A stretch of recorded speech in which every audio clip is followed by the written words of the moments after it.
নেপাল যদি পারে তাহলে বাংলাদেশ কেন পারল না? এই ব্যর্থতা কার? নেপালে গণ অভ্যুত্থানের মধ্য দিয়ে সরকার পতন হয়েছে। অন্তর্বর্তী সরকার সুশীলা খার্কি ক্ষমতা নেওয়ার সাথে সাথেই সাধারণ নির্বাচনের তারিখ ঘোষণা করে দিয়েছেন, অর্থাৎ 6 মাসের মধ্যে সে নির্বাচন দিয়ে সে ক্ষমতা থেকে বিদায় নেবেন এবং সংবিধান সংস্কার বিভিন্ন কার্যক্রম এগুলা অন্তর্বর্তী সরকারের কাজ নয়, এগুলা হলো নির্বাচিত সরকার কাজ। তাই তিনি এসব সংস্কারে তিনি হাত দিতে চান নাই। ফলে বাংলাদেশের অন্তর্বর্তী সরকার ক্ষমতা নিয়েছেন 1.5 বছর হয়ে গেছে, এখনো পর্যন্ত সাধারণ নির্বাচনের তারিখও ঘোষণা করতে পারেন নাই। তাহলে নেপাল যদি 6 মাসের মধ্যে পারে আর বাংলাদেশ 1.5 বছরও কেন পারল না? এই ব্যর্থতা কার? নিশ্চয় এই ব্যর্থতা আমাদের অন্তর্বর্তী সরকার ডক্টর ইউনূসের। এবং তিনি সংস্কার, সংবিধান সংস্কার, বিভিন্ন ধরনের সংস্কারের হাত দিয়েছেন। কই 1.5 বছর হয়তো চলছে, এখনো সংস্কারের কোনো কিছুই আমরা দেখতে পারছি না। এবং তিনি বলতেন নির্বাচন দেবেন, তবে কখন দেবেন? তিনি বলতেন রমজানের আগে, অর্থাৎ আগামী ফেব্রুয়ারিতেই। তবে তিনি ফিক্স তারিখ ঘোষণা করেন নাই।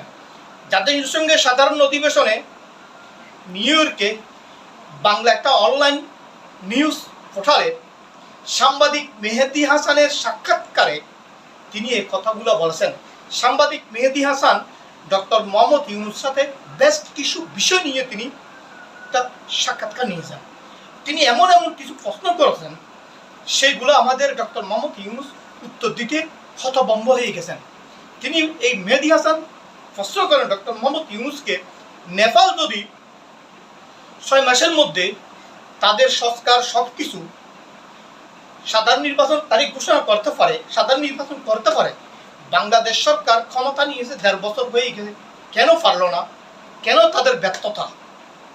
কিন্তু আমাদের ডক্টর মোহাম্মদ ইউনূস সদুত্তর দিতে পারেন। তিনি বেরিয়ে দিয়েছেন যে সংস্কার, যে নির্বাচন সংস্কার, বিভিন্ন ধরনের সংস্কার এবং সংবিধান সংস্কার, এগুলো তো ওনার কাজ নয়, আমাদের ডক্টর মোহাম্মদ বা অন্তর্বর্তী সরকারের কাজ নয়।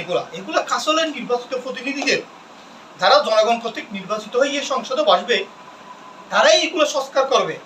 কিন্তু এই সরকারকে তো জনগণ ম্যান্ডেট দেয় না যে সংবিধান সংস্কার বা অন্যান্য কিছু সংস্কার, এগুলো তো নির্বাচিত প্রতিনিধিরাই করবে। নেপাল সরকারও তাই করছে। সুশীলা খার্কি বলেছে সংস্কার বা বিভিন্ন ধরনের সংস্কার বা সংবিধান সংস্কার এগুলো তার কাজ নয়। তার কাজ হলো সে ক্ষমতা নিয়েছে একটা সুষ্ঠু নির্বাচন দিয়ে জনগণ হাতে নবনির্বাচিত সরকার একটা ক্ষমতা দিয়ে সেই ক্ষমতা থেকে চলে যাবে।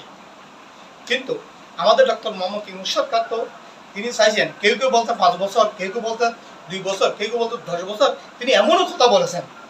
তাহলে নেপালের সরকার যদি 6 মাসের মধ্যে নির্বাচন দিতে পারে, বাংলাদেশ পারল না কেন 1.5 বছরের মাথায়?